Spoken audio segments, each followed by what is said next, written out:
যাদের বিরুদ্ধে যুদ্ধ চাপিয়ে দেওয়া হচ্ছে, যেই মুসলিম, যেই মুমিনদেরকে দুর্বল ভেবে বেঈমানরা, মুশরিকরা, মূর্তি পূজারীরা তাদের উপরে যুদ্ধ চাপিয়ে দিচ্ছে বিনা কারণে। ভাই, আমার ধর্ম আমার ঘরে আমি পালন করব, তোমার কি সমস্যা? সমস্যা আছে না?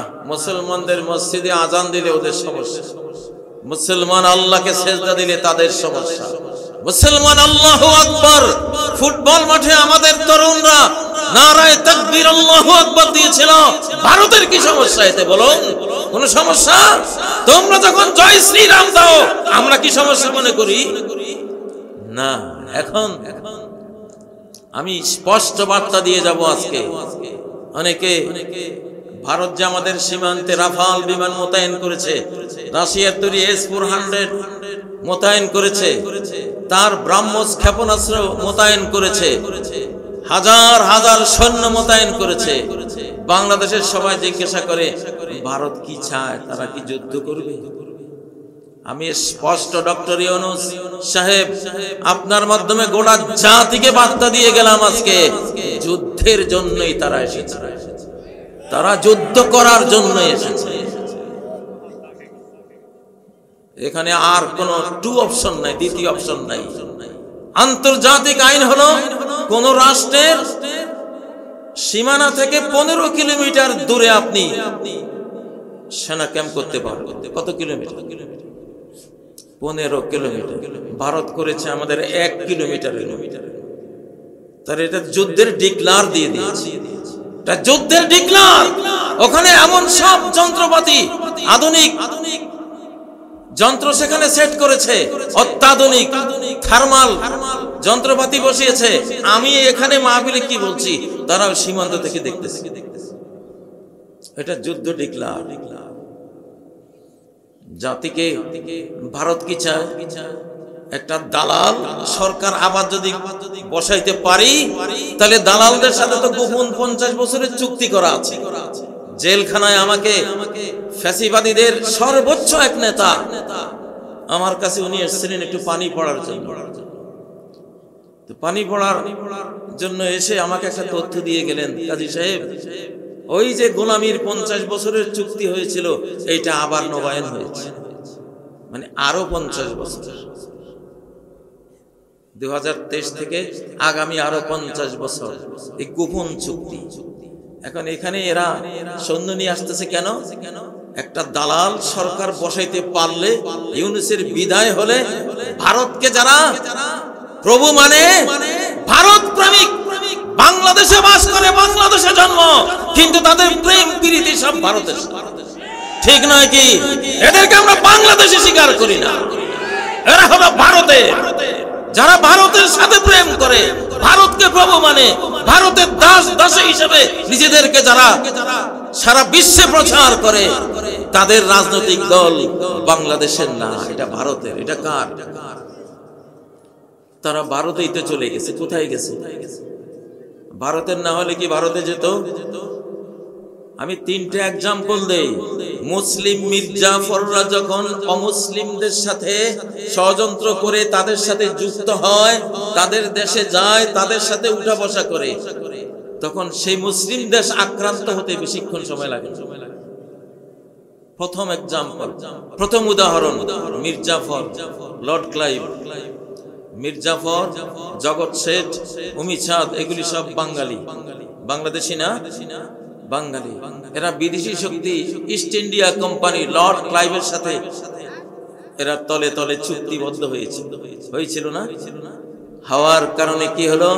বেঈমানরা যখন মুসলিম গাদ্দারদেরকে পেল সাথে, রাষ্ট্রের সকল গোপন তথ্য, গোপন সংবাদ ওদের কাছে চলে গেল।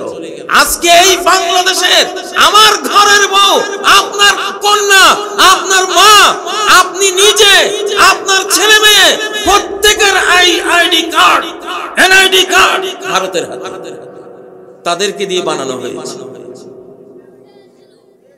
ভারতকে দিয়ে বানানো হয়েছে। কাদের সিদ্দিকী, তারেক সিদ্দিকীকে দিয়ে বানানো হয়েছে, তার দলবলকে দিয়ে বানানো হয়েছে। সকল গোপন তথ্য ভারতের হাতে তুলে দেওয়া হয়েছে।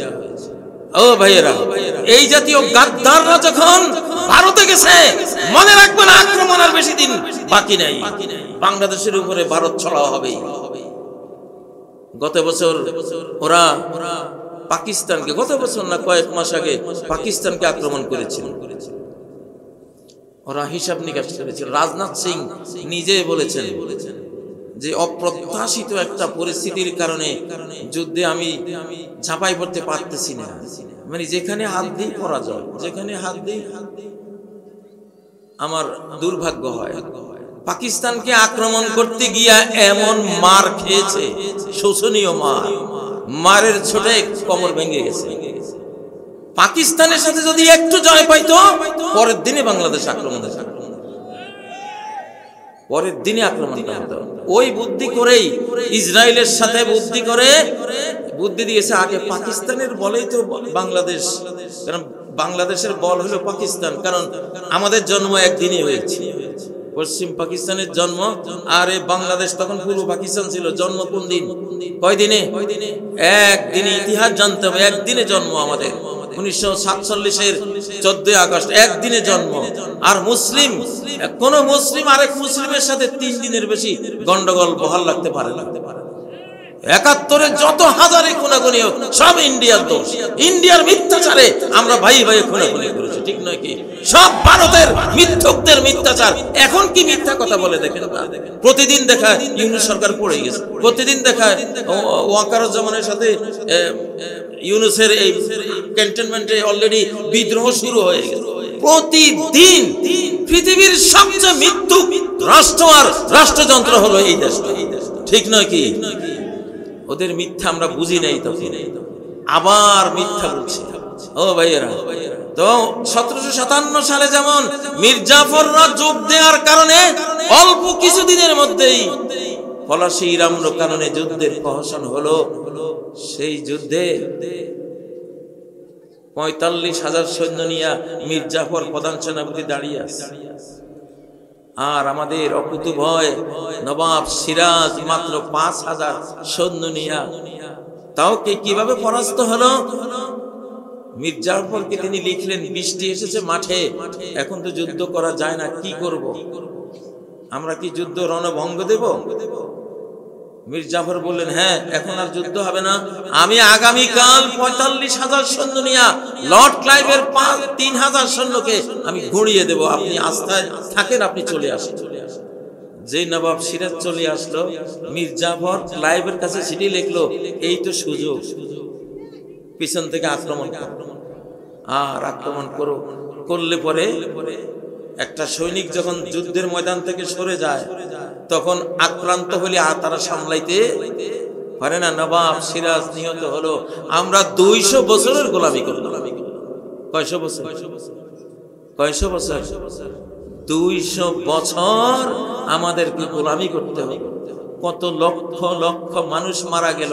55,000 আলিম উলামা ঢাকার রমনার গাছে গাছে, বিভিন্ন, আপনাদের উত্তরবঙ্গে এখানে একটা ফাঁসিতলা আছে, বগুড়া থেকে রওনা দিলে ফাঁসিতলা একটা আছে, কিনা ইতিহাস বা কি জানি না, কিন্তু ইংরেজরা হাজার হাজার আলেমকে গাছে গাছে ঝুলিয়ে ফাঁসি দিয়ে হত্যা করেছে।